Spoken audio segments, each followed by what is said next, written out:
Libre à vous. L'émission pour comprendre et agir avec l'April, l'association de promotion et de défense du logiciel libre.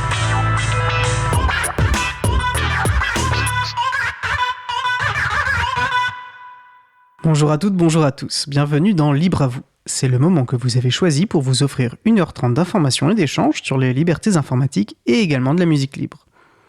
Nous vous donnons rendez-vous aujourd'hui au Café Libre pour discuter des actualités autour du logiciel libre et des libertés informatiques. Ce sera le sujet principal de l'émission du jour. Également au programme, l'épisode 33 d'À cœur vaillant, la voix est libre. L'épisode du jour, range tes affaires dans la Pirate Box. Et en fin d'émission, une nouvelle pituite de Luc, à vous de jouer.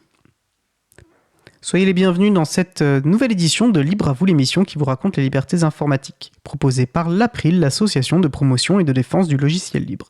Je suis Étienne Gonu, chargé de mission affaires publiques pour l'April. Le site web de l'émission est libreavou.org. Vous pouvez y trouver une page consacrée à l'émission du jour avec tous les liens et références utiles et également les moyens de nous contacter. N'hésitez pas à nous faire des retours ou à nous poser toutes questions.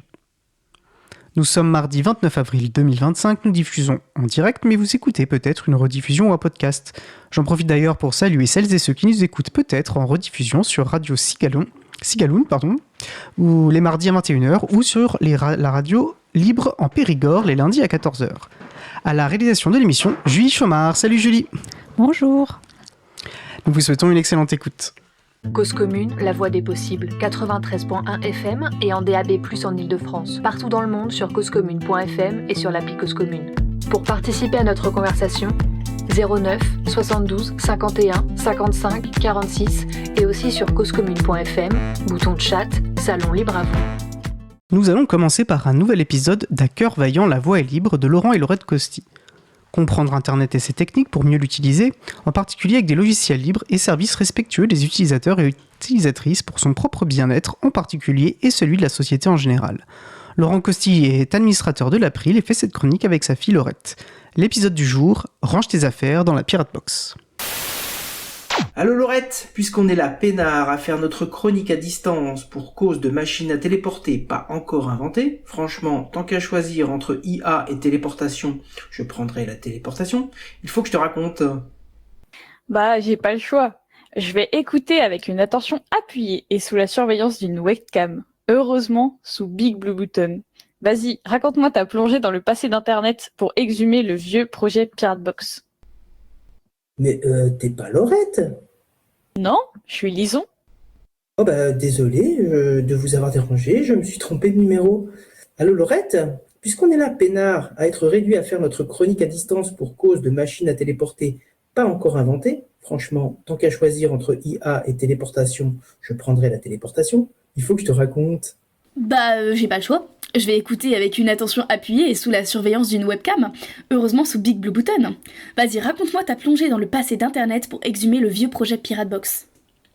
Merci, je n'avais pas encore d'idée de sujet, mais tu viens de m'en donner un. Parlons des Pirate Box. À ne pas confondre avec les Corsair Box qui étaient au service du roi, comme Jean Bart à Dunkerque. On en profite pour saluer les Dunkerquois et les Dunkerquoises car c'est assez rare qu'on le fasse dans cette chronique, je pense.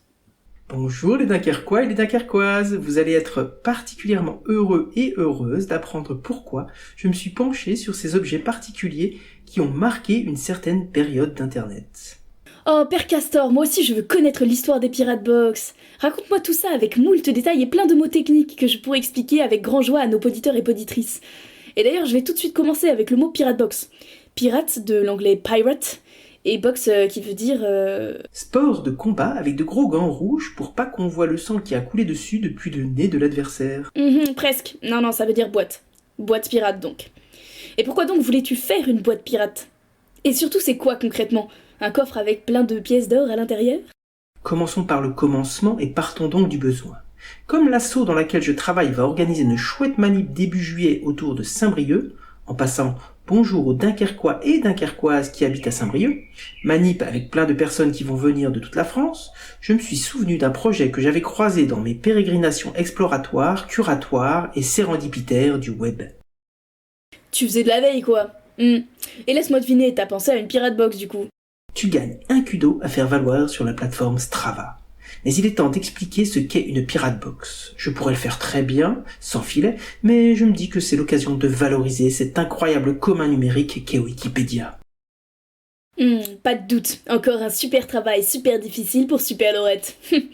Une Pirate Box est un dispositif électronique souvent composé d'un routeur et d'un dispositif de stockage d'informations, créant un réseau sans fil qui permet aux utilisateurs qui y sont connectés d'échanger des fichiers anonymement et de manière locale. Par définition, ce dispositif, qui est souvent portable, est déconnecté d'Internet. Je poursuis le copier-coller raconté parce que c'est toujours pénible les trop longs monologues. Les Pirate Box sont à l'origine destinées à échanger librement des données libres du domaine public ou sous licence libre. Les logiciels utilisés pour la mise en place d'une Pirate Box sont majoritairement open source, en source ouverte, voire libres. Mais là, malgré la mobilisation de toute ma matière grise, je vois pas le rapport avec le terme pirate utilisé et les usages tout à fait légitimes qui sont exposés ici. Sur les pages dédiées à la Pirate Box de David Darts, la personne à l'initiative du projet en 2011, on peut traduire un truc du genre inspiré des radios pirates et du mouvement autour de la culture libre. Ah, tu me rassures, j'ai cru que c'était un projet pour faciliter le partage d'œuvres sous copyright au nez et à la barbe des autorités de contrôle et de coercition. Je ne dis pas qu'il n'y a pas eu 2-3 fichiers de ce type-là qui ont été échangés par inadvertance volontaire à l'insu du plein gré des supports de stockage. Mais c'était aussi de bonne guerre face à des majors qui étaient prêts à tout pour coincer tous ces méchants pirates qui décidément ne respectent rien, même pas les revenus indécents des actionnaires. Non, pardon, je voulais dire le laborieux travail des artistes. Oui, et donc te voilà motivé pour remonter une Pirate Box, pour collecter des photos de la manifestation, donner accès à l'affiche ou au livret du participant. C'est à peu près ça l'idée, effectivement.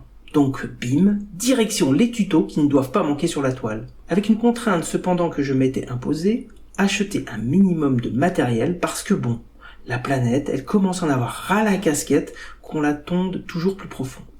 J'étais en plus en capacité de trouver une armoire de 2 ou 3 PC inutilisés depuis des mois et qui n'attendaient plus que la technique du loup concentré recroquevillé. Technique qui consiste, on le rappelle, à supprimer le système d'exploitation originel, Windows pour ne pas le citer, qui, à force de mise à jour plus gourmande en ressources les unes que les autres, a rendu le PC obsolète pour un usage quotidien. Une bonne distribution GNU Linux a très souvent comme résultat une deuxième jeunesse et un libriste détendu. Zou, pouf pouf, donc, tutoriel, tenez-vous bien, me voilà. Commençons par exemple par le site piratebox.cc. Tiens, bizarre, vraiment beaucoup de liens sont morts et les contributions peuvent remonter à très loin en fonction des sites. Mais quel est donc ce mystère, me dis-je alors en découvrant cela? Pour piratebox.cc, ça s'arrête en 2020. The website downloads and everything else will continue running in 2020, but will be shut off at the end of 2020. En gros, on continue en 2020, mais après ça s'arrête. Bien sûr, comme toujours dans l'univers du libre, on découvre des fourchettes, fork en English, cette possibilité intrinsèque, comme l'Orient Express passé au sèche-cheveux, des 4 libertés du logiciel libre qui permet de reprendre un projet existant et de le faire aller dans le sens qu'on veut, offrant de nouvelles perspectives aussi aux utilisateurs et aux utilisatrices. Carrément, et en cherchant, on peut décliner de nombreux projets qui s'appuient sur cette logique de la Pirate Box, et qui, avec un autre nom, permet d'enlever l'ambiguïté liée au terme pirate, terme qui peut poser souci aux plus pédagogues. Oui, une foultitude de termes existent comme Sharebox, LibraryBox, FreedomBox, BiblioBox, SVTuxBox, CoBox, BibleBox, LudoBox, MoodleBox par exemple. Mais pour la grande majorité de ces projets, les contributions et les développements sont très anciens et tout semble figé. Très vite après 2012, les contributions s'arrêtent. Mais why, pourquoi donc ces sympathiques projets se sont-ils arrêtés, dis-moi? Figure-toi que c'est exactement la question que je me suis posée, mais en plus coloré. C'était une question du style « Mais why, pourquoi donc ces sympathiques projets colorés se sont-ils arrêtés ?» C'est pas dû au fait que, désormais, la couverture réseau est beaucoup plus efficace qu'il y a 10 ans. Finalement, une des fonctions de ces box était de créer un réseau local qui n'était pas couvert en 3G, 4G ou réseau de l'époque. Oui, je pense que ça peut expliquer en partie ce constat d'abandon des projets de box et dérivés. Finalement, il n'y a plus guère que dans le TGV où ton voisin de siège, excédé par la coupure ou le ralentissement de connexion pendant 30 secondes, expire bruyamment en pestant contre ce monde qui décidément part en quenouille et que le débit internet c'était mieux avant. Et comment tu vas faire alors pour la chouette manifestation de cet été? Tu vas abandonner aux grandes dames des 3 utilisateurs et utilisatrices qui trouvaient ça badass fun? Je me suis dit à un moment donné que je pourrais emmener ma brique internet que j'ai commandée il y a quelques années chez Neutrinet. il y a cette fonction de hotspot local déconnecté. D'ailleurs, j'ai le sentiment que les énergies qui travaillaient à développer des Pirate Box se sont réorientées vers des systèmes d'auto-hébergement comme Wyonohost ou la Freedom Box. Mais sur quel site finalement mettre ma brique avec une portée autour de 300 mètres alors que nous serons répartis sur 4 villes différentes, distantes de plusieurs kilomètres? Si tu rachètes 2 briques internet chez Neutrinet, ils pourraient t'en offrir une 3e, non? Ouais, ils vont surtout me dire que l'excès de consommation de matériel informatique nuit à la planète et ils auront raison. Non, la voie qui me semble la plus simple, la plus réaliste après réflexion, c'est finalement d'utiliser Nextcloud avec un répertoire ouvert. Une charte devra être mise en place et communiquée aux participants et participantes, mais ça devrait le faire. Il faudra aussi surveiller sans doute la capacité de stockage au fil de la manif. Mais cette option, outre le fait que ce sera accessible à partir des 4 sites, a aussi l'avantage de pas nécessiter l'achat de nouveaux matériels, ouais. Oui, et ce type de solution explique aussi pourquoi les Pirate Box et projets dérivés n'ont plus l'engouement des débuts. Un bon Nextcloud bien paramétré, par exemple installé sur un serveur chez soi ou chez un hébergeur de confiance, sous réserve des sécurisations recommandées, offre un service presque similaire à ce que proposait une Pirate Box.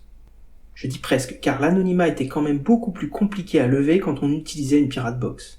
Et c'est aussi pour cette capacité à s'échanger des œuvres protégées qu'elles étaient utilisées. Sur internet, il y aura des logs, mais donc des traces laissées que la Pirate Box n'avait pas, mais c'est un compromis acceptable sans doute. Bon, tu me feras un bilan d'usage de Nextcloud cet été après la manif, mais là je vais faire une box son pour mettre le dawa dans les soirées. La bise, mon papartage. La bise, ma biopuce audio. C'était la chronique à cœur vaillant, la voix est libre de Laurent et Laurette Costi. Nous allons à présent faire une pause musicale. Après la pause musicale, nous vous donnons rendez-vous au Café Libre pour discuter des actualités autour du logiciel libre et des libertés informatiques. Avant cela, nous allons écouter Oh My My par Two Bullets for the Devil. On se retrouve juste après. Belle journée à l'écoute de Cause Commune, la voix des possibles. Cause Commune 93.1.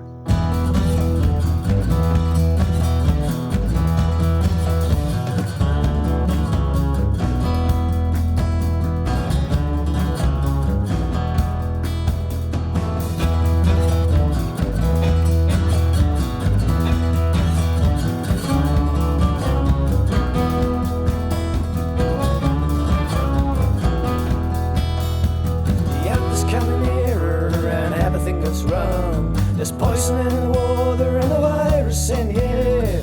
Chaos rules the city, stupidity in the world.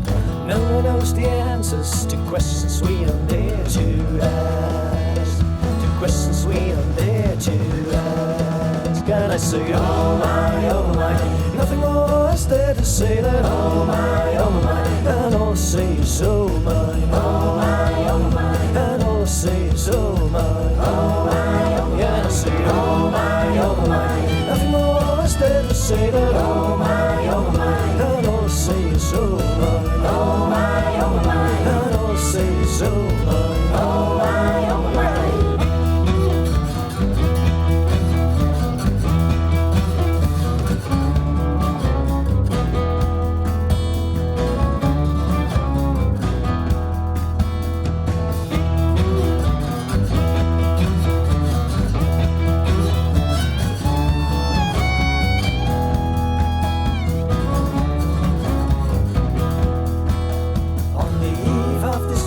On the edge of the world, and I guess around the corner everything just falls apart. God, he died the 25th of November, when all is lost. The only thing to say is this. The only thing to say is this. And I said, oh my, nothing more is there to say than oh my, and all I say is oh my, and all I say is oh my. I said, oh my, nothing more is there to say than oh my, and all I say is oh my, and all I say is oh my, come on.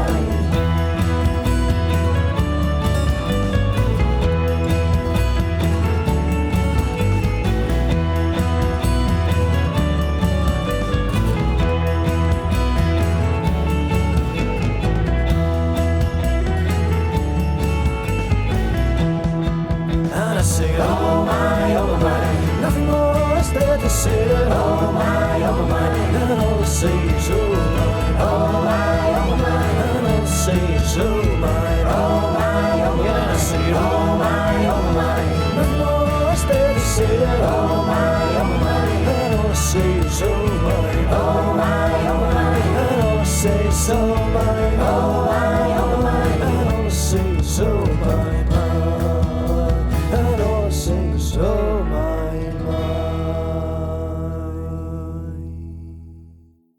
Nous venons d'écouter Oh My My par Two Bullets for the Devil, disponible sous licence Creative Commons partage dans les mêmes conditions. C'est Sebayasa. Retrouvez toutes les musiques diffusées au cours des émissions sur causecommune.fm et sur libreavou.org. Libre à vous, libre à vous, libre à vous. L'émission de l'April sur les libertés informatiques. Chaque mardi de 15h30 à 17h sur Radio Cause Commune, puis en podcast. Nous allons passer à notre sujet suivant. Bienvenue au Café Libre où nous discutons des actualités autour du logiciel libre et des libertés informatiques. Avec moi autour de la table, une équipe de choc. Alors dans l'ordre Écharpe, tu préfères qu'on t'appelle Manu ou Écharpe ? Ouais, les deux ça marche bien. Hein. Ok, bon j'ai l'habitude de t'appeler Écharpe, alors je vais t'appeler Écharpe. Inestimable bénévole de l'April et entre autres choses maître d'œuvre de l'agenda du libre et de la revue de presse hebdomadaire de l'April. À ma droite maintenant, Benjamin Bellamy. Alors tu es notamment papa de Castopod et animateur de Rien de Grave Patron, un podcast sur le sujet du règlement général de protection des données. Tout à fait, mais pas que. Mais pas que, notamment. Et enfin en face de moi, Florence Chabanois. Entre autres casquettes, tu portes celle de présidente de l'association de la place des Grenouilles. Bonjour tout le monde. N'hésitez pas à participer à notre conversation au 09 72 51 55 46 ou sur le salon web dédié à l'émission sur le site causecommune.fm, bouton chat. Toutes les références de l'émission seront rendues disponibles sur la page consacrée à l'émission libreavou.org/245. Alors nous avons un programme bien chargé aujourd'hui et on peut se le dire tout de suite, bien marqué par le contexte américain. Je pense qu'il est difficile d'y échapper depuis quelques semaines. Alors sans plus attendre, je vous propose de nous plonger dans le premier sujet. Alors un premier sujet sur lequel l'April a pu prendre position très récemment et qui est en lien également avec l'actualité américaine, donc le directeur général de la recherche et de l'innovation du ministère chargé de l'enseignement supérieur et de la recherche a adressé mardi 15 avril 2025 un courrier à ce qu'on appelle les ADAC, les administrateurs et administratrices de données, d'algorithmes et de code source, afin qu'ils et elles dressent un état des lieux des risques de perte ou d'accès aux données des logiciels basés aux États-Unis dans le but d'élaborer des solutions nationales. L'occasion pour l'April, dans un communiqué, de rappeler une de ces propositions, qui est la création et le maintien par l'État, par les pouvoirs publics, d'une forge publique où seront partagés les codes développés par l'administration. Puis je rappelle qu'en France, les codes développés par les administrations doivent être publiés sous licence libre. Donc ça veut dire qu'il s'agit de logiciels libres. Une réaction, alors là on va peut-être se concentrer sur la partie forge et l'importance. Est-ce que quelqu'un se sent en mesure de rappeler ce qu'une forge ? Et parce qu'après on va pas parler du contexte géopolitique et on pourra se pencher sur ce sujet. Qui se lance pour l'explication de ce qu'est une forge ? Je peux. Vas-y Florence. Du coup, d'un point de vue vulgarisé, c'est un endroit, on peut dire un entrepôt où on met le code source. Je sais pas, c'est déjà trop technique là ou ça va ? Alors moi j'ai mes biais parce que c'est vrai que c'est des langages, mais ça me paraît accessible. On pourrait presque parler du magasin dans le village avec la forge où on met l'endroit où on fabrique des choses. Oui, complètement. Et qui permet du coup, justement avec la forge, c'est des outils qui permettent de produire des nouveaux outils, on va dire, et qui du coup gardent tout l'historique des recettes de ces outils pour pouvoir assurer la continuité de tout ça. Et du coup, d'un point de vue public, service public, pourquoi c'est important ? C'est ce qui assure la pérennité de tous nos logiciels, en fait, et du coup, la continuité du service public. Voilà, ce que tu rappelles, la continuité du service public, c'est un des principes fondateurs, il y en a plein des principes structurants de ce qu'est un service public, et ces notions de continuité, de continuité d'accès au service public et continuité de fonctionnement est un principe très important. Ouais. Tu fais bien de rappeler. On peut notamment parler de Adulact. L'Adulact, c'est un regroupement qui essaye d'aider les administrations, les collectivités territoriales, et ils proposent une forge. Donc ils essayent déjà de se placer un petit peu sur ce type de mise en place, ce type de besoin, mais c'est pas forcément reconnu par l'État et par les administrations de manière globale. C'est vraiment un outil à côté qui a des financements et qui fonctionne pas trop mal, il me semble, depuis des années déjà. Alors, peut-être qu'on peut dire le mot interdit, parce qu'on tourne autour du pot depuis tout à l'heure, mais ce qui est visé très clairement ici, c'est GitHub. GitHub qui est l'endroit communautaire où on peut déposer n'importe quel code source et qui a été racheté par Microsoft il n'y a pas si longtemps. Et ça pose problème aujourd'hui puisque ça veut dire que une énorme partie des logiciels libres ont leur code source chez Microsoft. Oui, parce que c'est la forge la plus importante de toutes, historiquement la plus grosse et la plus ancienne, qui a été rachetée pour quelques milliards quand même, à l'époque.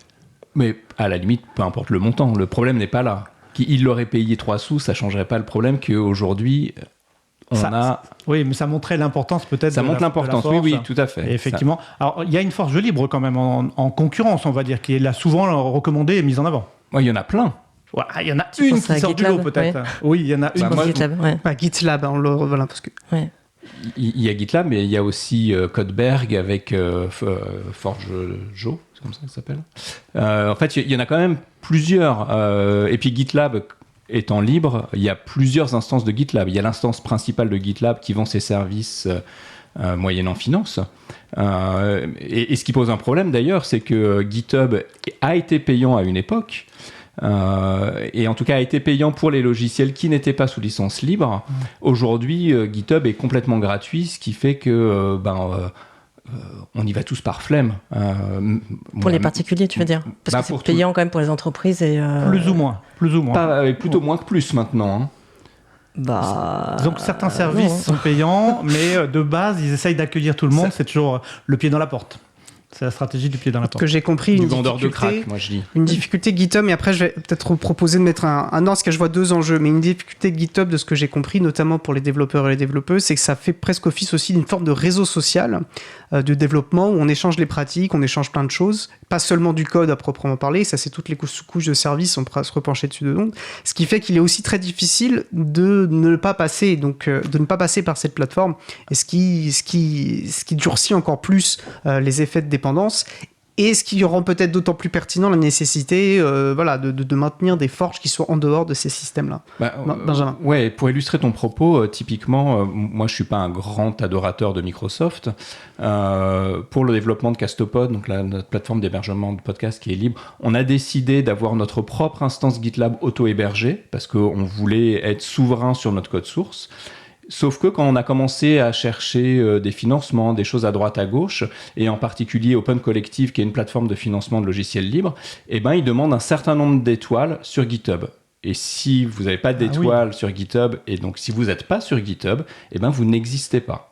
C'est un peu le biais de la plateforme où, comme tout le monde y est, c'est là qu'il faut aller, quoi.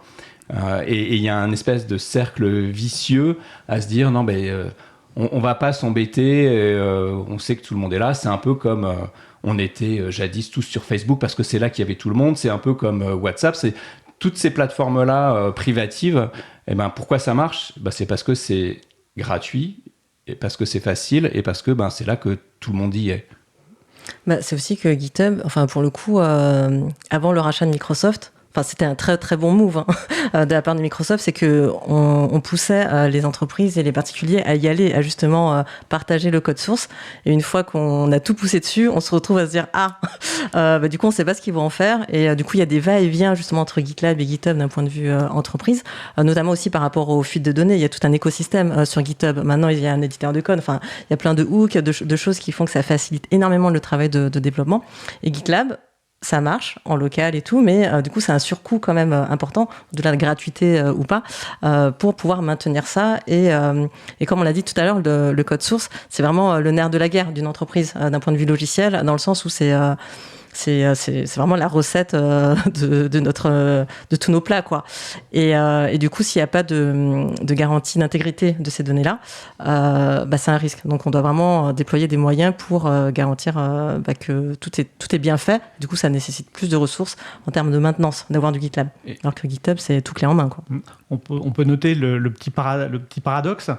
GitHub héberge une très grande majorité des logiciels libres aujourd'hui, vraisemblablement, de ce que je sais, de ce que je vois.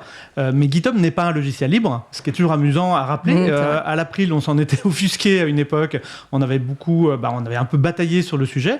Et puis, effectivement, il y a pas mal d'associations qui essayent de se battre contre ça. Donc, il y a GitLab, qui a des instances un peu partout. Il y a Framasoft qui était connu pour en héberger une grosse en France. Et puis l'April héberge, alors c'est des Gitty, qui est encore un autre outil de moindre importance en termes de fonctionnalité, on va dire, mais plus facile à maintenir, peut-être un peu moins coûteux aussi. Si vous pourrez me corriger ou me compléter, j'ai l'impression que peut-être pour les personnes qui n'ont pas forcément le recul pour se dire quelle est la différence, qu'est-ce que ça change, que ce soit libre ou pas. Un des problèmes de ce que je comprends, c'est qu'il y a il y a la forge, certes, où on stocke les codes, mais il y a tous les outils autour, comme dans une vraie forge, pour travailler, en fait. Et c'est vrai qu'ils sont mis à disposition. Et ces outils-là, pour le coup, ne sont pas forcément libres. Et ça va être difficile, si on veut reprendre son code pour aller faire autre chose, on va perdre certains outils qui avaient été développés pour ça. Là où je peux imaginer que des outils libres sont vraiment plus facilement, parce que l'interopérabilité, la capacité à utiliser les codes ou les services sur d'autres plateformes sera peut-être plus simple. Après, c'est peut-être un peu naïf comme vision, mais il me semble que c'est un des enjeux. Ouais, vas-y, Benjamin. Je pense que une bonne métaphore, c'est comme quand on veut changer de mail. Si on a touché Gmail et puis qu'on décide d'aller ailleurs, ça va être compliqué. C'est pareil, si on a tout son code source sur GitHub et qu'on veut le changer, on va perdre ses étoiles, typiquement, et puis on va perdre tous les gens qui suivent le repository.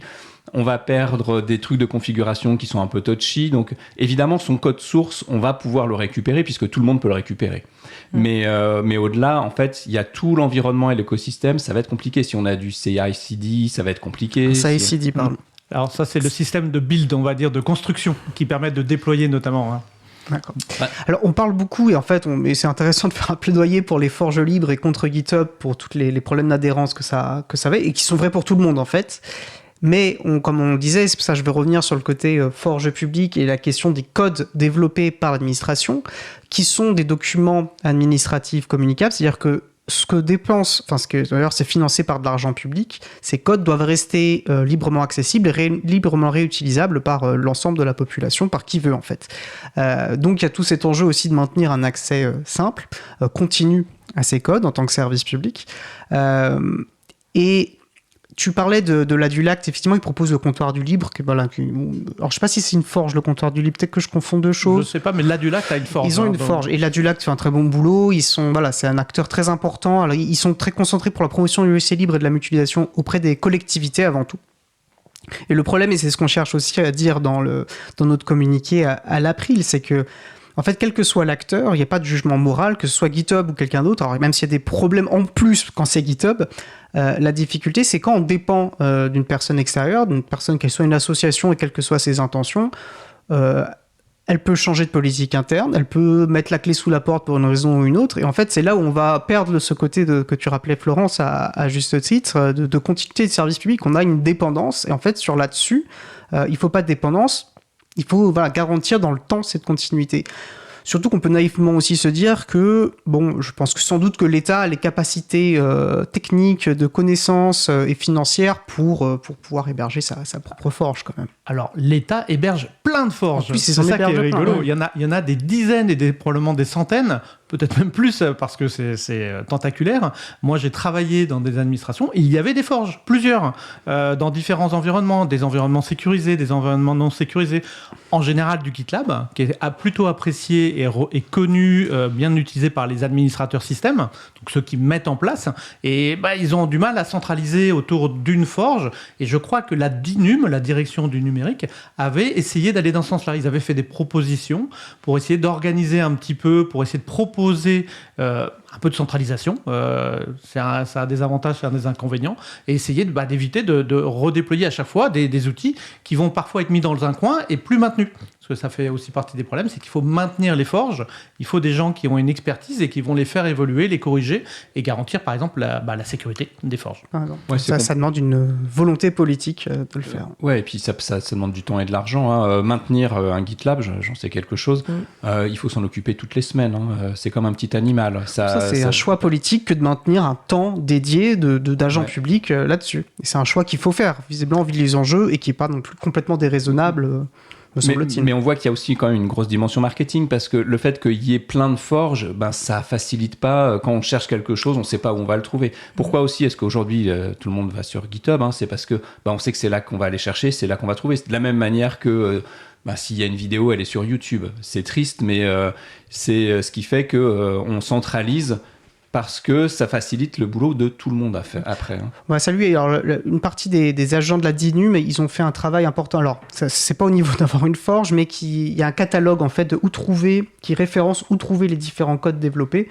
C'est là qu'on peut se rendre compte qu'une grande quantité de codes des administrations sont chez GitHub. Mais il y a ce travail un peu de recensement. Par contre, effectivement, on considère qu'il faut avancer. Je vais conclure sur ce point, sauf s'il y avait d'autres... si vous aviez d'autres... Moi, j'appuie juste Manu, ou Écharpe, bref. Que l'INRIA, effectivement, a mis en place un archivage via Software Heritage que je ne connaissais pas, du coup. Mais la problématique est effectivement celle que tu as évoquée, dans le sens où ça préserve le code, ça le stocke, mais il n'y a pas la continuité des services. Et c'est vraiment là tout l'enjeu. Et comme tu disais, Benjamin, aujourd'hui, chaque organisation endosse ce coût quand on est sur GitLab. Mais qui est américain aussi ou pas? Parce que du coup, là, j'ai quand même un doute sur le... Bonne question, faudrait qu'on vérifie. Franchement, je suis pas sûre que ce soit si... C'est international après. Et c'est aussi que toutes les alternatives sont mortes. C'est moins gênant. Avant, il y avait du Bitbucket, SourceForge, je crois, existait encore, mais ça se trouve, tout ce que je dis est aussi américain.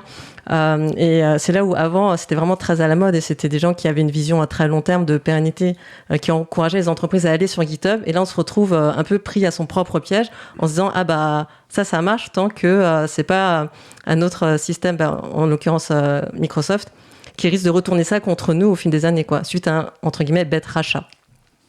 Mais effectivement, le fait que ça fasse référence aujourd'hui est très, très problématique. Enfin, en tout cas, est un très, très, très gros frein au changement, Tu as mentionné Software Heritage, qui est effectivement un projet absolument génial de conservation de l'ensemble des codes, libres ou pas, mais de l'ensemble de la production informatique depuis que l'informatique existe. Donc c'est une sorte de bibliothèque d'Alexandrie du code et c'est un projet génial. On les avait reçus en 2022, donc si vous voulez retrouver cette émission, on la partagera, c'est l'émission 134, libreavou.org/134. Et puis juste pour mentionner, puisqu'on parlait du ministère de la Recherche et de l'éducation, de l'éducation supérieure et de la Recherche, on peut aussi nommer, alors c'est plus le ministère de l'Éducation, la Forge des communs numériques et éducatifs, par exemple, qui est une des forges qui existent, et là, qui est à destination de la communauté enseignante pour partager leurs ressources éducatives libres et notamment des logiciels. Donc ça, par exemple, c'est un très bel exemple de ce qu'il faut faire, mais en fait, il faudrait passer à une échelle supérieure et on attend parce que donc je parlais, il y a une lettre qui a déclenché ça, une lettre du directeur général d'innovation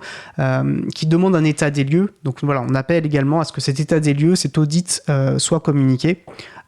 Et s'il ne l'est pas de lui-même, on fera une demande CADA, c'est-à-dire une demande d'accès à un document administratif pour en obtenir, faire la lumière, ça aidera à mieux avancer. Et je vous propose de passer au sujet suivant.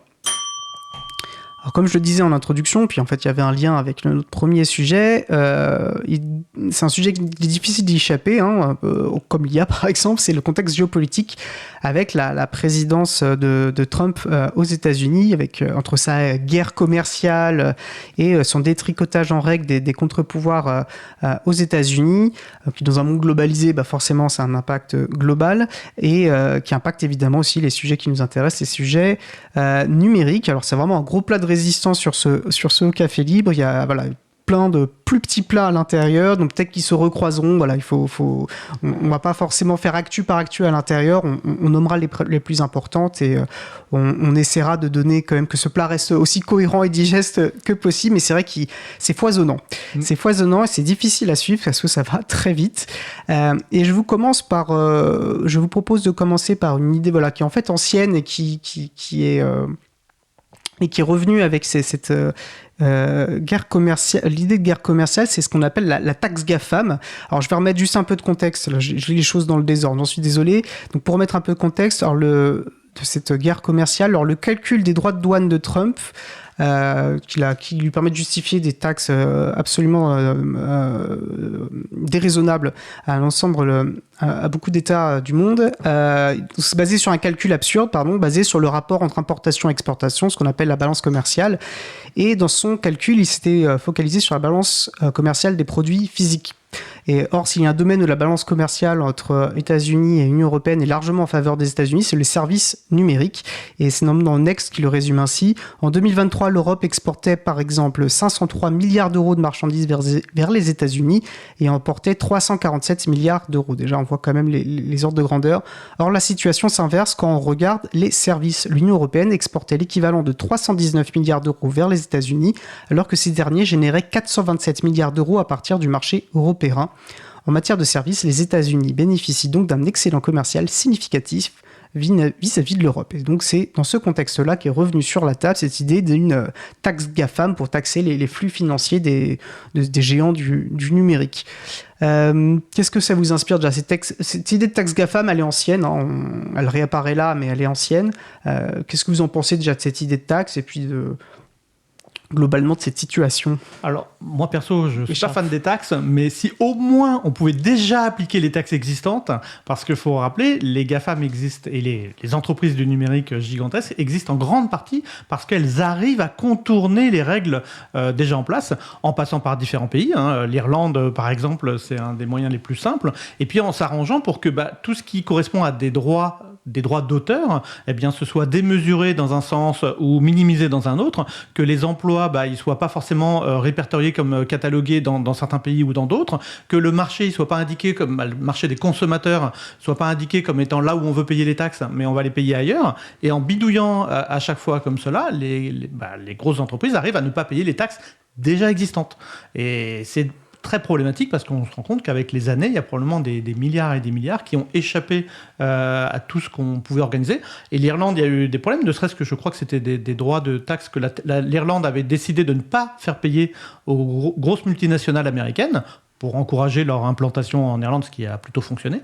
Et l'Europe était venue derrière, avait tapé un peu du pied et demandé à ce qu'on paye les arriérés, comme les règles européennes normalement l'imposent. L'Irlande s'était un petit peu bataillée là-dessus, et c'était des arriérés vraiment considérables. Donc déjà, si on pouvait faire payer ça, ce serait pas mal. Et ensuite, la taxe GAFAM, pourquoi pas. Après tout, on est souverain, on a le droit de faire payer des taxes si on a des bonnes règles qui s'appliquent à tout le monde et qui ne sont pas des règles arbitraires. Merci pour ce récapitulatif. Je te donne tout de suite la parole, Florence. C'est rappeler effectivement que l'idée de cette taxe GAFAM, ce serait une taxe au niveau de l'Union européenne. En parlant de l'Union européenne, alors du coup, quand même, les GAFAM ont régulièrement des amendes sur lesquelles ils font des recours et ils contestent, sans parler du fait que c'est des amendes assez anecdotiques au regard de leur chiffre d'affaires. Justement, on a eu Apple là, qui a eu 500 millions d'euros pour clause abusive. Et Meta, c'est toujours la même raison pour laquelle ils ont des amendes encore et encore. Et je ne sais pas si ils les payent vraiment ou si un recours bloque tout. Mais là, le motif, c'était un manque de recueil du consentement sur le fait de recueillir des données personnelles et de les croiser. Donc c'est vraiment la base quand même du RGPD. Du coup, je te rejoins Emmanuel sur le fait de leur efficacité en fait sur les taxes. Néanmoins, je trouve ça quand même pas mal en vrai d'appliquer.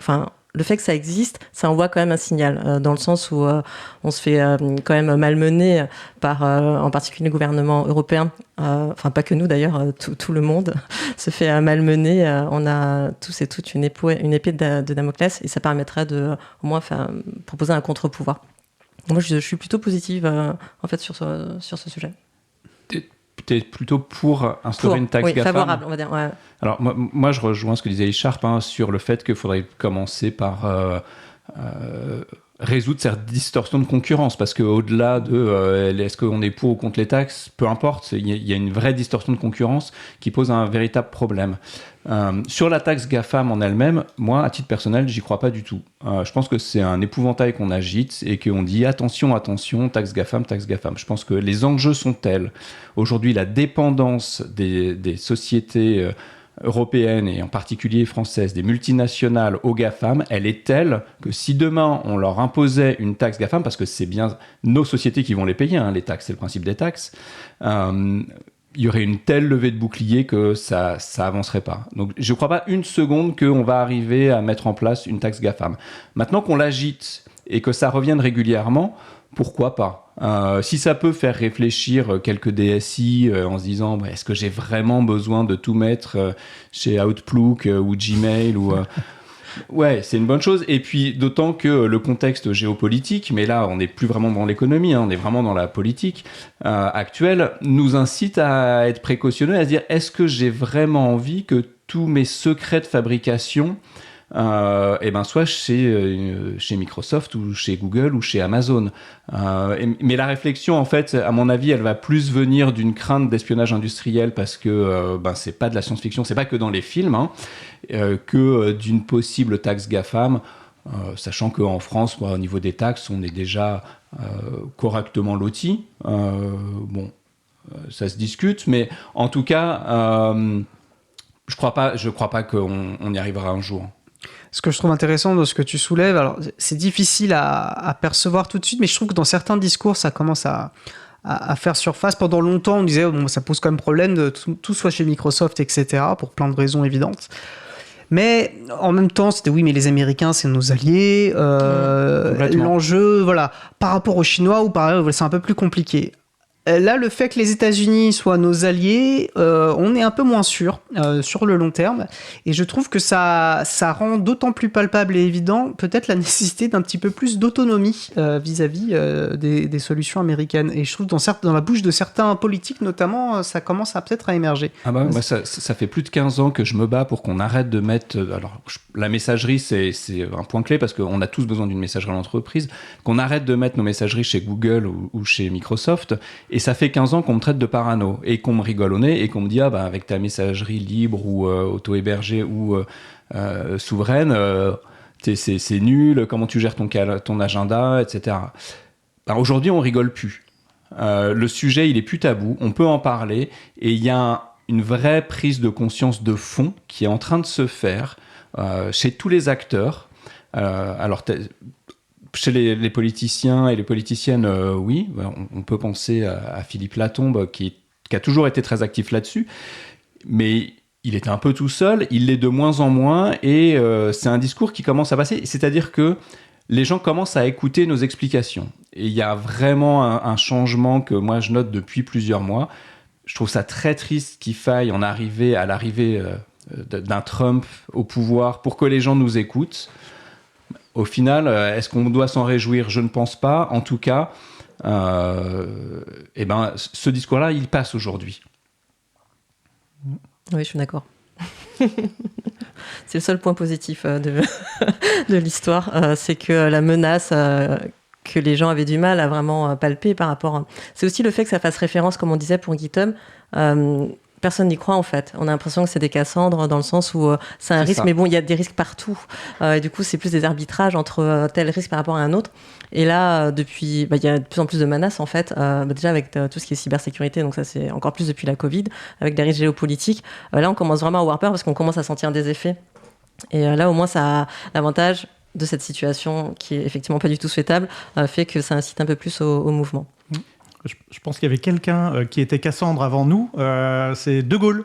De Gaulle se méfiait beaucoup des Américains, pour plein de raisons, de ce qu'il avait vécu notamment, et il s'en méfiait alors largement dans un côté géopolitique, pas pour l'informatique et les serveurs de données, bien sûr. Et son héritier, au moins sur cette ligne-là, c'est Macron. Macron, il avait beaucoup... claironné auprès de l'Europe qu'il fallait se méfier des Américains, qu'il fallait être autonome, qu'il fallait garantir un petit peu qu'on puisse fonctionner de notre côté. Et là, bizarrement, on a une sorte de néo-nazi qui arrive au pouvoir américain. Eh bien, on s'est un peu réveillé. Pas suffisamment, bien sûr, on en est encore loin. Les Allemands ont un petit peu changé leur ton. Ils se rendent compte qu'effectivement, peut-être que... oui, on a des missiles nucléaires, mais américains, donc on ne peut pas les utiliser comme on veut. On n'est vraiment pas maître chez nous des outils qu'on utilise.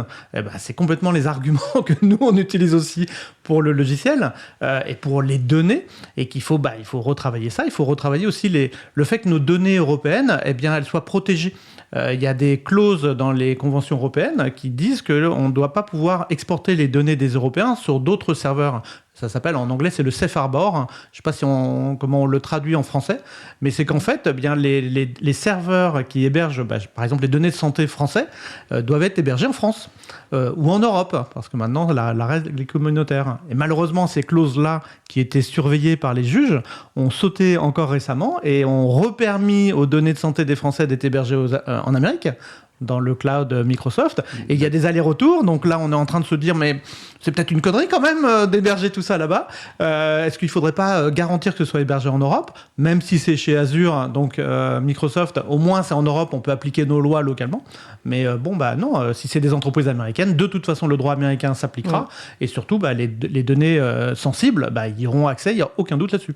Oui. Je voulais juste préciser quelque chose, effectivement on peut parler du RGPD, parce que c'est un des aspects importants. Juste parce qu'effectivement, Emmanuel Macron, je ne sais pas à quel point il a... Oui, parce que là, je ne peux pas laisser passer ça. Même s'il a eu un discours très critique, j'en sais rien, j'ai pas Très suffisamment souverainiste, suivi. on va dire. D'accord. En tout cas, ça s'est pas matériellement traduit dans des décisions, voilà. Donc, par exemple, sur les sujets de la dépendance au service numérique américain à Microsoft en tête, ça s'est pas du tout traduit. Je parle plutôt de côté militaire. Hein. Bon. C'est vraiment à un autre niveau militairement, économiquement, sur vraiment les armées et la dépendance aux Américains. Mais moi, je remarque que c'est la même chose pour le logiciel. D'accord. À un autre niveau, bien sûr. Hein. On n'a pas les mêmes enjeux sur les vies. Le matériel n'est pas le même, tout à fait. Mais il y a ces mêmes enjeux-là qui s'appliquent de mon point de vue. D'accord. Si ce n'est que le ministère des Armées est très dépendant lui aussi. Ah oui. Mais bon, alors là, sujet. Effectivement.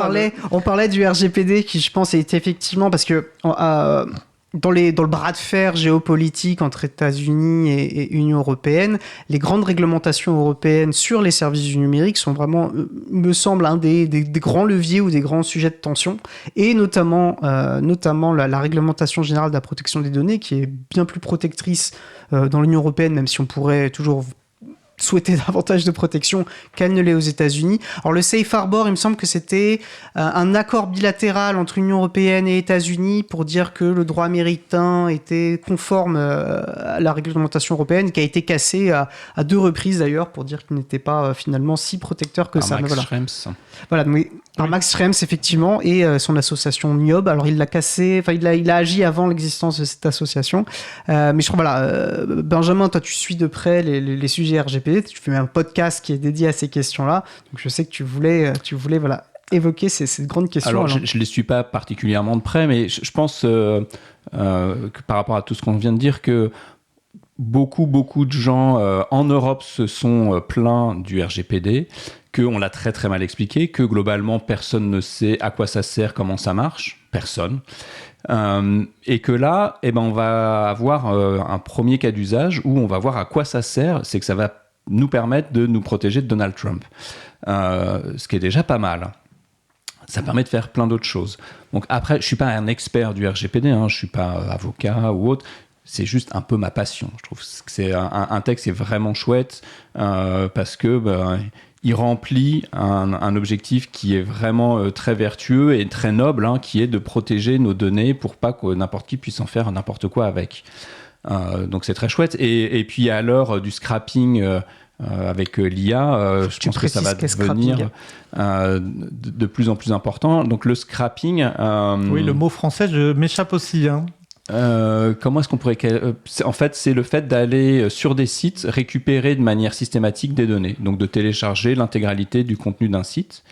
Il y a pas mal d'articles qui parlent de cette pratique en ce moment parce que la plupart des entreprises qui aujourd'hui font de l'IA ont recours au scrapping pour aller chercher des données de manière légitime ou pas.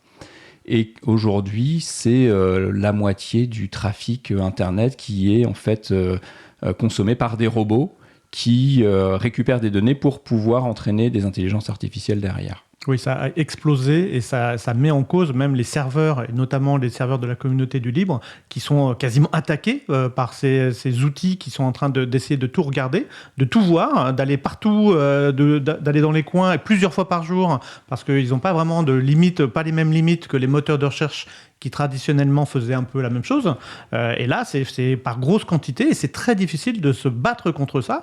Il y a même des administrateurs systèmes qui sont obligés de mettre en place des politiques de labyrinthe pour, dès qu'ils chopent une IA ou ils pensent avoir chopé une IA, ils leur proposent des enchaînements de pages idiotes qui vont boucler les unes sur les autres pour lui faire perdre du temps et faire en sorte que le reste du site ne soit pas touché. Enfin, c'est quasiment une guerre en ce moment. D'ailleurs, si vous êtes des utilisateurs de services numériques et que vous trouvez que ça rame en ce moment, c'est sans doute de la faute des IA. Ou en tout cas, c'est une bonne excuse. Et on ne va pas la rater, cette excuse-là.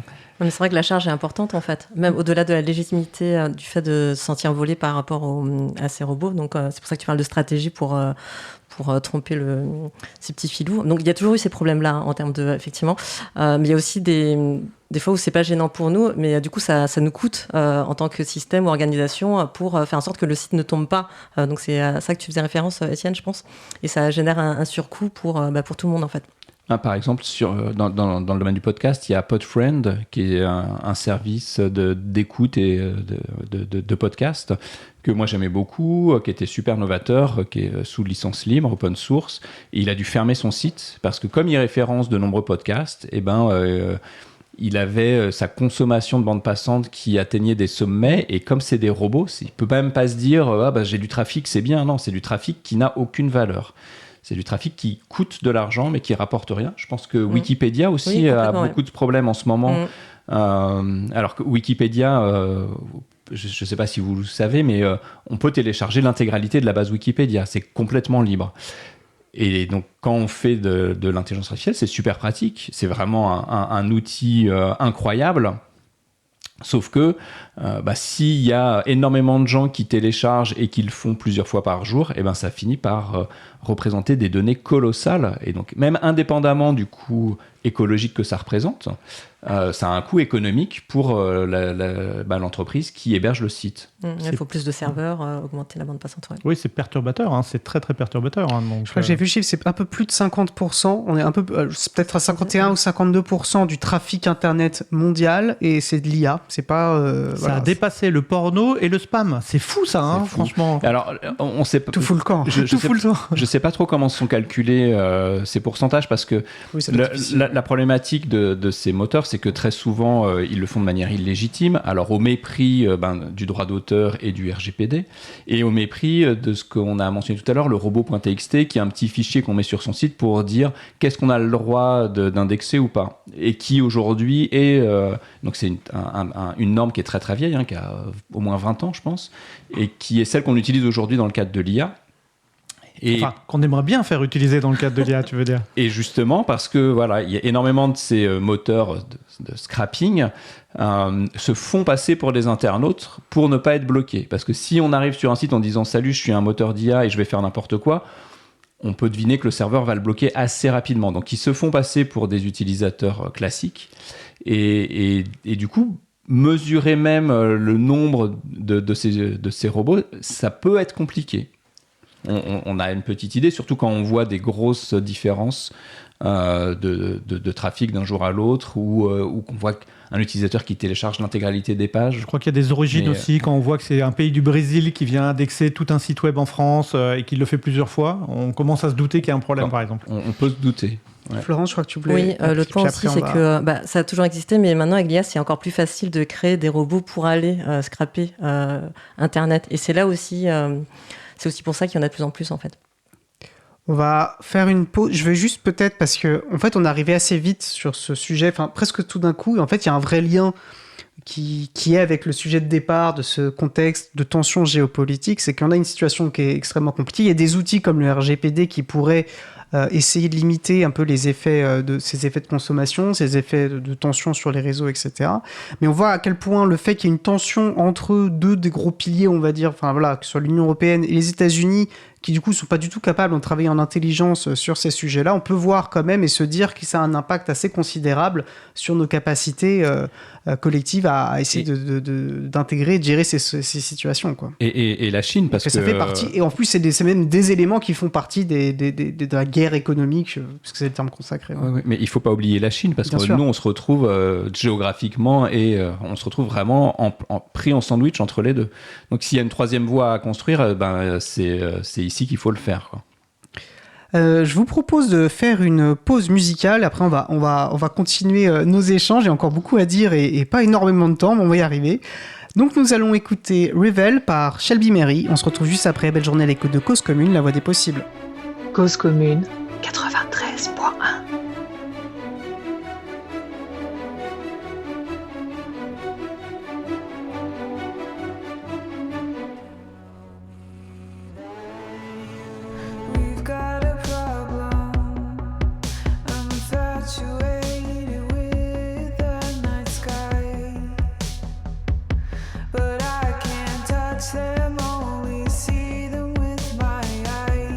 Craving a kiss from a stranger.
touch you, only see you with my eyes. But I can touch you, only see you with my eyes. But I can touch you, only see you with my eyes. Tell me that you love me, tell me that you love me. Tell me that you need me, tell me that you need me. Tell me that you want me, tell me that you want me. Tell me that you want my heart. Tell me that you love me, tell me that you love me. Tell me that you need me, tell me that you need me. Tell me that you want me, tell me that you want me. Tell me that you want my, tell me that you want my heart. Nous venons d'écouter Revel par Shelby Merry, disponible sous licence libre Creative Commons Partage dans les mêmes conditions, CC BY SA. Retrouvez toutes les musiques diffusées au cours des émissions sur causecommune.fm et sur libreavou.org. Libre à vous, libre à vous, libre à vous. L'émission de l'April sur les libertés informatiques. Chaque mardi de 15h30 à 17h sur Radio Cause Commune, puis en podcast. Je suis Étienne Gonu de l'April et nous discutons avec Florence Chabanois, Benjamin Bellamy et Echarpe des actualités du logiciel libre et des libertés informatiques dans Au Café Libre. N'hésitez pas à participer à notre conversation au 09 72 51 55 46 ou sur le salon web dédié à l'émission sur le site causecommune.fm, bouton chat. Alors avant la pause, on est en train de parler des tensions géopolitiques entre États-Unis sous la présidence de Donald Trump et puis l'Union européenne, et puis des impacts sur les sujets, on va dire, numériques dans le sens large. On a parlé notamment du RGPD, enfin de ces grands outils, ces grandes législations européennes qui ont un point important, je pense, dans les tensions, dans cette guerre économique, parce que c'est le terme consacré.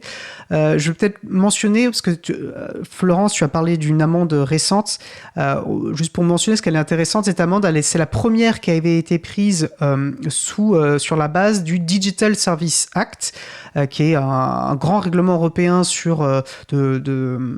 qui sert à lutter contre les contenus illicites sur les plateformes et qui a été voté avec le Digital Market Act, qui est là plus une réglementation sur les plateformes qui date qui est en vigueur depuis le février 2024. Donc c'est une réglementation très récente mais assez ambitieuse dans leur portée et qui vont aussi avoir aussi un point important dans la diplomatie, dans la géopolitique actuelle.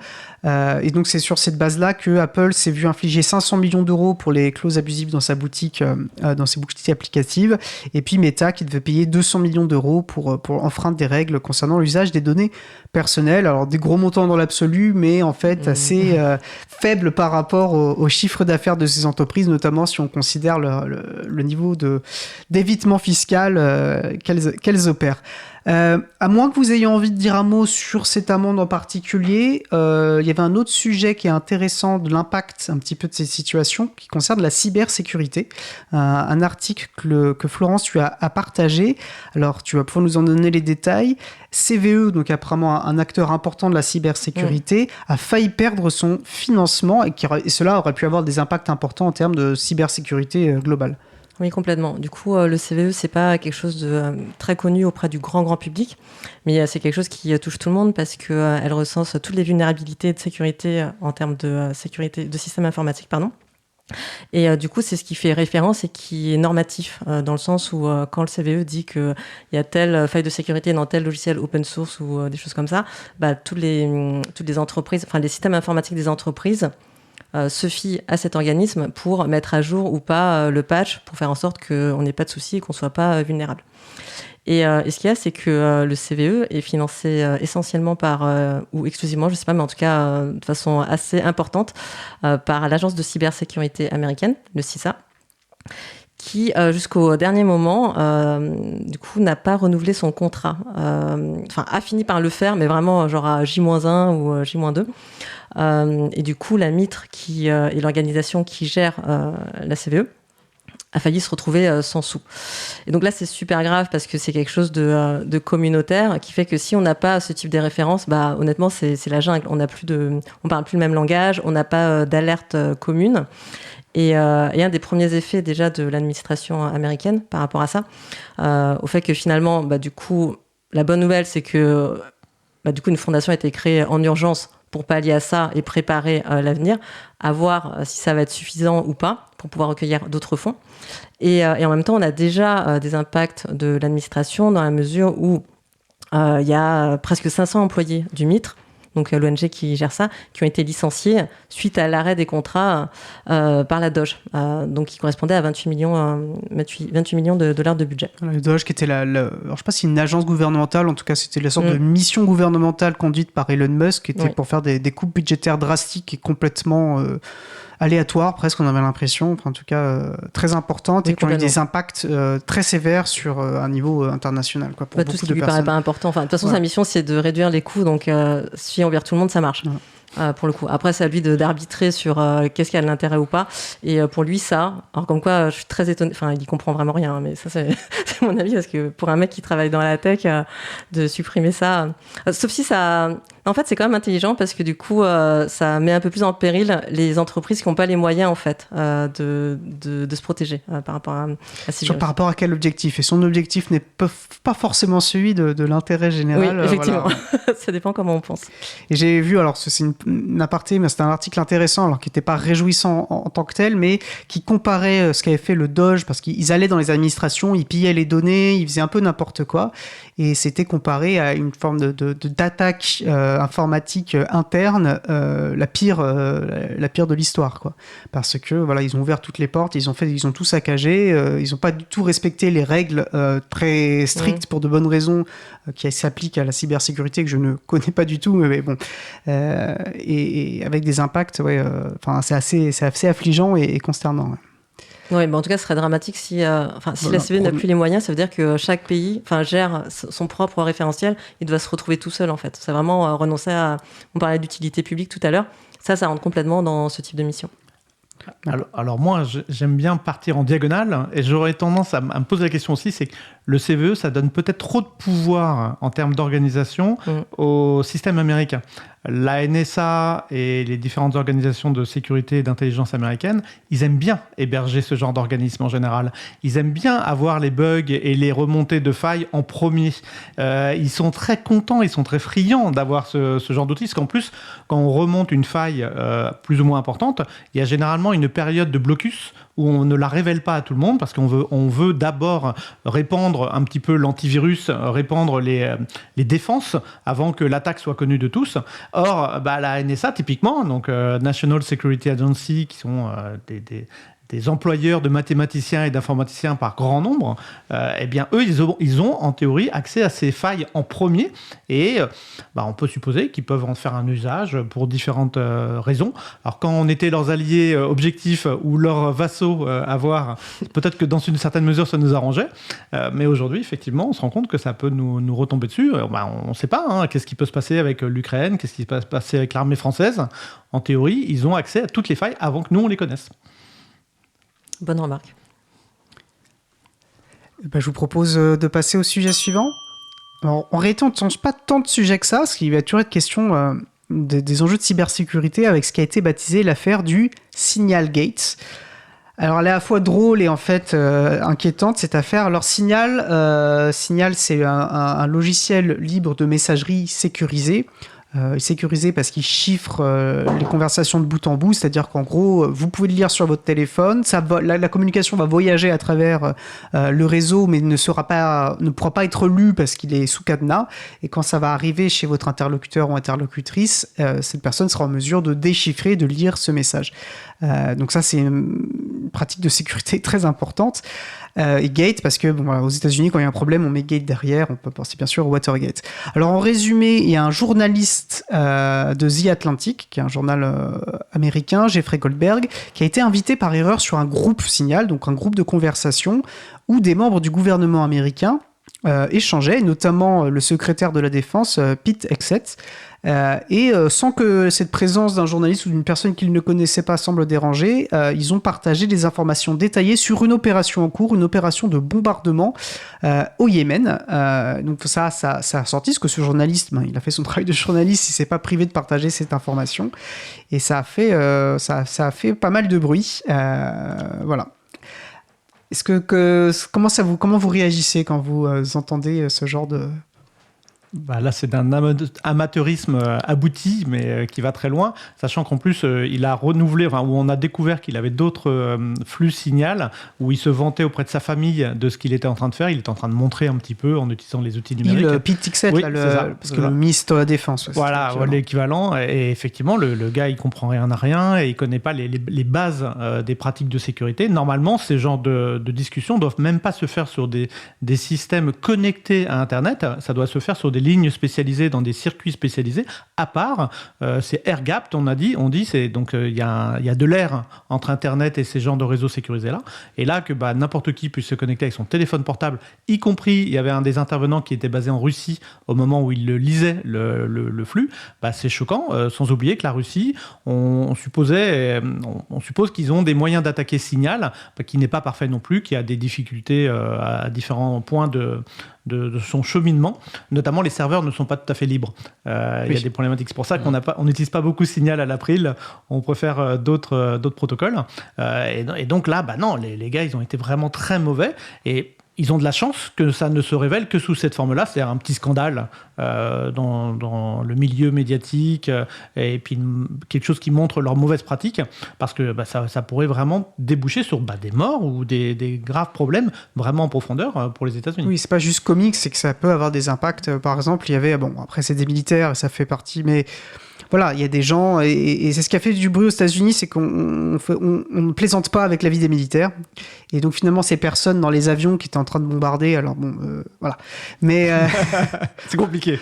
Oui, mais ils ont été mis en danger par cet amateurisme-là, et ça, aux États-Unis, on tend à Ils auraient pu, parce que le journaliste a quand même attendu la fin des opérations avant de le révéler. Déjà, parce que je pense qu'au départ, il croyait même pas ce qu'il était en train de lire. Oui, il a vérifié. Pour avoir confirmation qu'il était effectif, que ce qui se racontait dans cette boucle, dans ce groupe Signal était réel.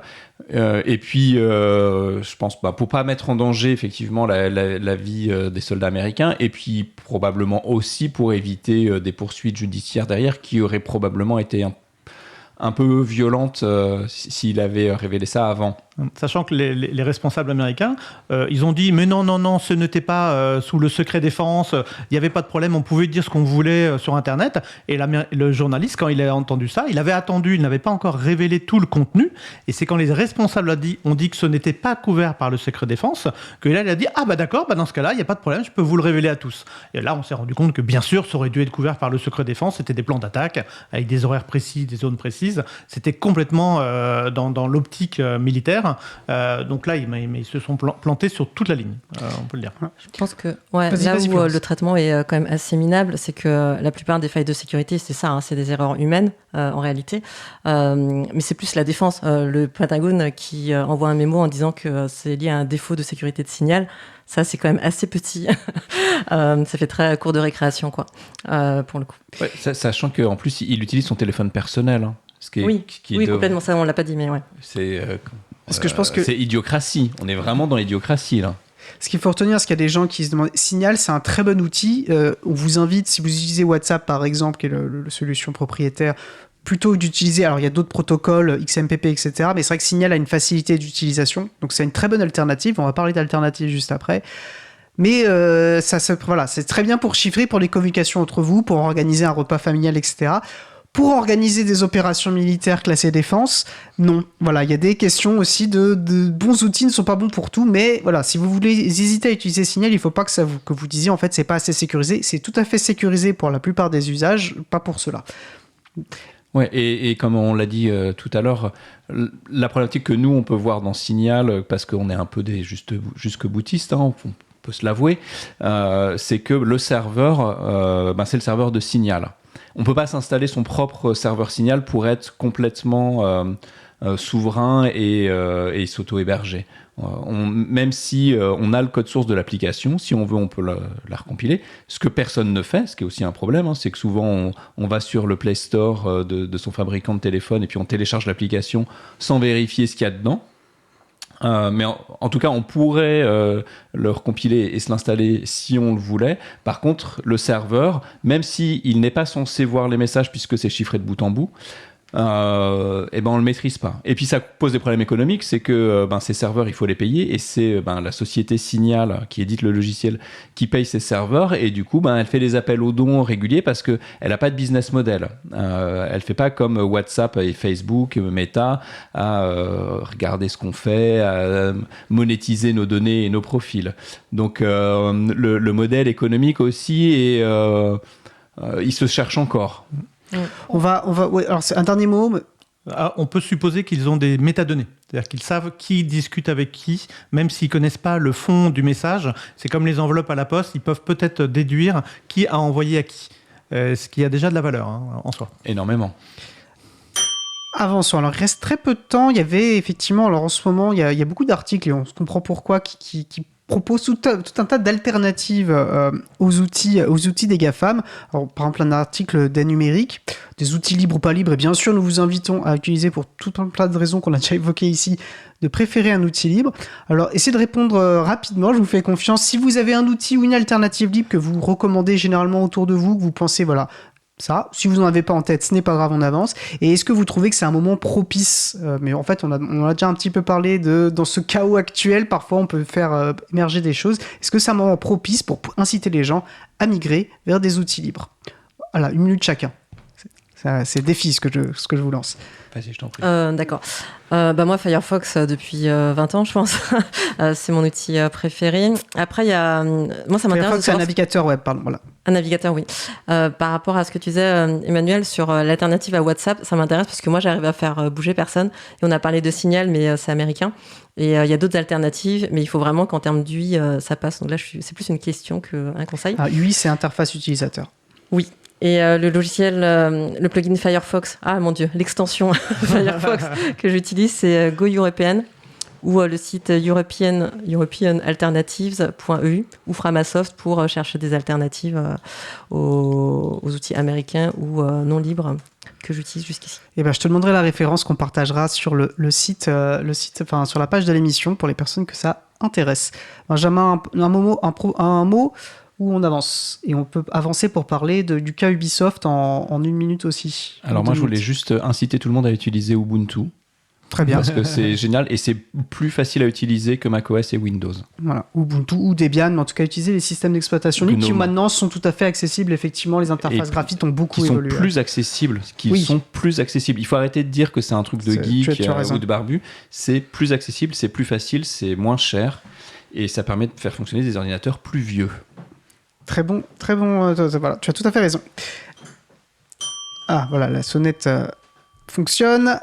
Donc on parlait du RGPD, Règlement Général de la Protection des Données, mais on va rester en France, cette fois-ci, c'est une société, alors certes internationale, mais c'est une société française d'édition du jeu vidéo, Ubisoft, qui est dans le viseur de l'association NIOIB, qui est une très importante association de protection des données personnelles et de la vie privée, et donc ils sont dans son viseur pour son appétit vorace des données des utilisateurs et des utilisatrices. Alors NIOIB, ça veut dire None of Your Business. Voilà, ce n'est pas vos affaires. Ce que ça veut dire, c'est pas vos affaires. Et il reproche à Ubisoft d'obliger les utilisateurs à se créer un compte en ligne, même si le jeu ne se joue pas en ligne. Donc même si on joue tout seul chez soi, on est obligé de se créer un compte et a priori, il récupère pas mal de données personnelles pour des motifs probablement inavouables. Et ça, c'est un vrai problème. Et moi, je suis plutôt content que None of Your Business s'empare de ce sujet-là, parce que le nombre de fois où on veut utiliser un jeu ou autre chose et qu'on est obligé de se créer un compte, on est obligé d'être connecté à Internet, donc que ce soit pour des questions écologiques, pour des questions de coût, pour des questions d'UI, d'interface utilisateur, moi, ça me rend dingue. Pas plus tard que cette semaine, j'ai reçu un mail de Google qui me disait que mon thermostat Nest, qui date de 2014, peut-être même plus, n'est plus supporté et que, y a plein de fonctionnalités qui vont sauter. Obsolescence. Et là, elle est vraiment pratique. C'est-à-dire que l'entreprise qui gère ton produit peut mettre la clé sous la porte ou décider que le produit ne leur plaît plus, pour une raison sur Y, et tu te retrouves avec un bout de métal sur les bras qui ne sert plus à rien. Et l'appareil, il fonctionne encore très très bien. Hein. Il n'est pas usé, il n'est pas cassé, il est tout à fait fonctionnel. Donc effectivement, ça fait plus de 10 ans que je m'en sers. Et alors, il va encore fonctionner, c'est-à-dire que je vais pouvoir régler la température, mais toutes les fonctionnalités, par exemple, de détection de présence qui fait que si je m'absente plus de 24 heures, eh ben, il coupe le chauffage, et ben là, ça marchera plus. Voilà, on a fait un pas de côté, mais qui est intéressant et qui est bon à rappeler. Pas tant de côté de ça, parce que c'est vraiment, est-ce qu'on est obligé de créer un compte pour accéder à un service? Et pour le coup, le jeu que tu as peut-être acheté à une époque et pour lequel tu as créé ton compte, si l'entreprise met la clé sous la porte, bah, ce jeu ne sera plus accessible en théorie. Nintendo a fait ça beaucoup. Moi, j'ai une Wii qui est assez vieille et il y a des jeux, on ne peut plus y jouer alors que j'ai le CD.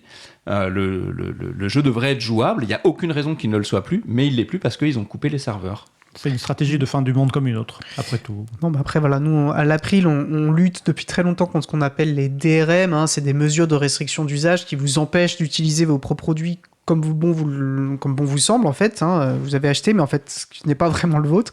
Donc, on voit là, lutte pour le respect des données personnelles, lutte contre les DRM et les restrictions d'usage injustes. Même combat, un petit peu. Il y a une forme d'intersection.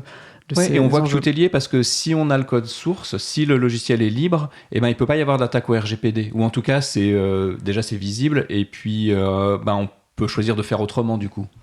Et là, on arrive vraiment à la fin. Là, je vois, il est 16h47. Je vais pas du tout rentrer dans les détails, mais si vous avez suivi notre action sur les logiciels de caisse, il y a eu une mise à jour de la doctrine fiscale. L'April s'était impliqué là-dedans. Sachez qu'il y a un délai d'application jusqu'au 1er mars pour se faire certifier. Et à partir du 1er septembre, il faudra montrer des démarches de certification. 1er mars de quelle année ? 2026, tu vois, tout à fait. Merci de me le faire préciser. Voilà, donc c'est un peu cryptique si vous n'avez pas suivi le sujet. Si le sujet vous intéresse, tout sera référencé sur la page de l'émission. J'ai pas le temps de rentrer dans plus de détails que ça. Florence et Charles Benjamin, merci beaucoup d'avoir partagé ce moment au Café Libre avec moi. Et je vous souhaite une très bonne fin de journée et un bel été, parce que là, le temps s'y prête. En tout cas, il fait beau. Nous allons à présent écouter, faire une pause musicale. Après la pause musicale, nous entendrons une nouvelle pituite de Luc. Avant ça, nous allons écouter Crème par À la Claire ensemble. On se retrouve juste après. Belle journée à l'écoute de Cause Commune, la voix des possibles. Cause Commune 93.1.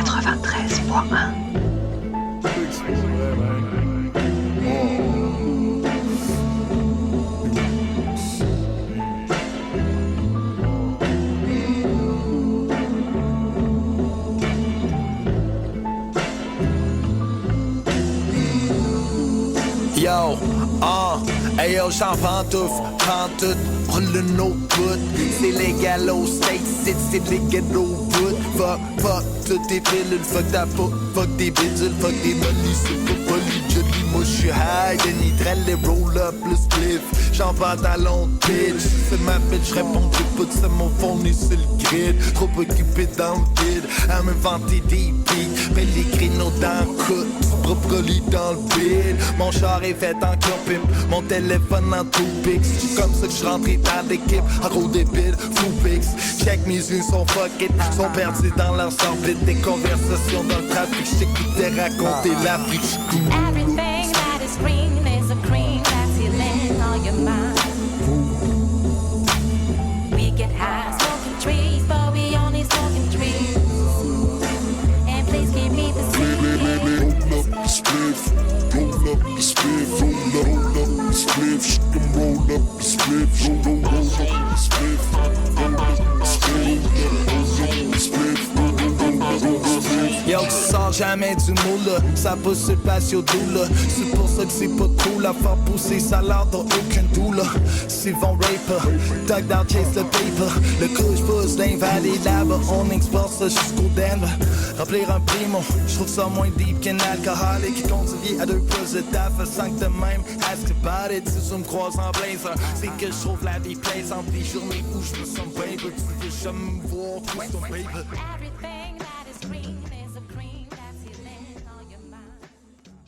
Nous venons d'écouter un extrait de Crème par À la Claire ensemble que la régie a baissé un peu en avance pour qu'on puisse finir tranquillement l'émission. En tout cas, ce morceau est disponible sous licence Creative Commons, partage dans les mêmes conditions, c'est Sebayessa. Retrouvez toutes les musiques diffusées au cours des émissions sur causecommune.fm et sur libreavou.org. Libre à vous, libre à vous, libre à vous. L'émission de l'April sur les libertés informatiques. Chaque mardi de 15h30 à 17h sur Radio Cause Commune, puis en podcast. Nous allons passer à notre dernier sujet. La Pituite de Luc est une chronique rafraîchissante au bon goût exemplaire qui éveille l'esprit et développe la libido. Aujourd'hui, à vous de jouer. Nous vivons une période troublée. Je sais que je le répète tous les mois, mais ça s'amplifie. Rendez-vous compte, il semblerait que Linux sur les PC ait réellement le vent en poupe. En octobre 2024, StatCounter annonçait une part de marché de 4,5% pour l'OS au manchot, alors qu'elle n'était que de 4% en juin. Autour de moi, les gens étaient dubitatifs. On ne savait pas comment c'était compté et le recul généralisé du PC dans les usages informatiques jouait sans doute. Mais là, il s'est passé un truc. Le YouTuber PewDiePie sort une vidéo où il annonce abandonner Windows au profit Linux. La vidéo dure une vingtaine de minutes et elle est bien foutue. On y retrouve nombre d'arguments bien connus sur le choix d'un OS libre face à Windows et il invite son public à l'imiter. PewDiePie n'est pas une petite pointure. En 2018, il mobilisait sa fanbase ultra motivée pour savoir lequel de lui ou d'une chaîne indienne aurait la plus grosse audience. Il se battait pour la première place. Il cumule aujourd'hui 110 millions d'abonnés. Sa vidéo pèse donc lourd, mais pas tant que ça, car elle n'a été vue que 3,4 millions de fois pour l'instant. Sa carrière a en effet connu un coup d'arrêt vers 2020, et il a l'air de redémarrer doucement. 3,4 millions, ça reste un poil plus qu'une de mes chroniques, je dois l'admettre. Plutôt un bon gars ce PewDiePie du coup. Assurément, il a dérapé quelquefois avec des insultes racistes et antisémites, mais il n'a fait que déraper. Selon les nouveaux standards de notre époque, c'est le signe d'un progressisme notable. Son public est réputé être composé de gens à la fois masculinistes, incels et fascistes. 2 terroristes, dont celui qui a perpétré le massacre de Christchurch, l'ont relayé avant de passer à l'acte. J'espère, pour le salut de son âme, qu'il ne mérite pas le public qu'il a. Mais revenons-en à son annonce. Outre la merdification de l'informatique privatrice et le plaisir d'être réellement libre sur sa machine, il avait une condition nécessaire pour basculer vers Linux, les jeux. Steam parvient désormais à en faire tourner beaucoup. L'été dernier, PC Games Hardware benchmarkait les 2 OS et donnait Linux vainqueur. Bien entendu, tout cela signifie beaucoup de logiciels propriétaires et de DRM dans un environnement libre, mais la nouvelle reste surprenante. Je n'attendais pas vraiment qu'un mec dans sa position bascule, et en grande partie pour de bonnes raisons. On a coutume de dire que le fric et le cul font tourner le monde, mais on dirait bien que le jeu un peu aussi. Et en matière de jeu, ça bouge également du côté de Donjons et Dragons. La vie n'est pas rose pour Hasbro, qui ne parvient pas à transformer la vénérable usine à gaz qu'est Donge en machine à cash. Le film sorti au cinéma a fait un flop en dépit de sa qualité, le projet de logiciel de table virtuelle Sigil s'est pris le mur et a été abandonné, et la communauté d'auteurs de JDR qui gravite depuis 20 ans autour du noyau commun des règles n'a toujours pas digéré la tentative d'asservissement tentée en 2023 par l'éditeur. Il avait décidé de retourner sa licence maison, l'OGL, pour faire cracher tout le monde au bassinet. Afin de leur redonner confiance, l'éditeur publie ce fameux noyau de règles sous licence Creative Commons BY. On perd la clause copyleft de l'OGL, mais au moins ils ne peuvent plus changer arbitrairement les clauses de la licence. Cela me touche un peu à vrai dire. Je vais fêter cet été mes 42 ans de jeu de rôle. Cela me rappelle comment le jeu de rôle a été un incroyable espace de liberté pendant mon adolescence, et même plus tard. À la fois terrain d'expression, de partage et d'aventure, une expérience qui n'appartenait qu'aux joueurs au fond de la cave de la maison des parents de l'un d'entre nous, du soir jusqu'à l'aube. Notre avenir prend la forme d'une dictature numérique où tout doit être marchandise. La lanceuse d'alerte Sarah Wynne a par exemple récemment expliqué que les adolescentes mal dans leur peau sont considérées chez Meta comme le segment de la population le plus profitable. Le vieux con que je suis souhaite aux adolescents de trouver dans le jeu, dans l'informatique ou n'importe où ailleurs, des espaces de liberté et d'autonomie aussi fabuleux que celui que j'ai pu avoir. Ils en auront bien plus besoin que moi à leur âge. De retour en direct sur Libre à vous, c'était la Pituite de Luc, à vous de jouer. Nous approchons de la fin de l'émission, nous allons terminer par quelques annonces.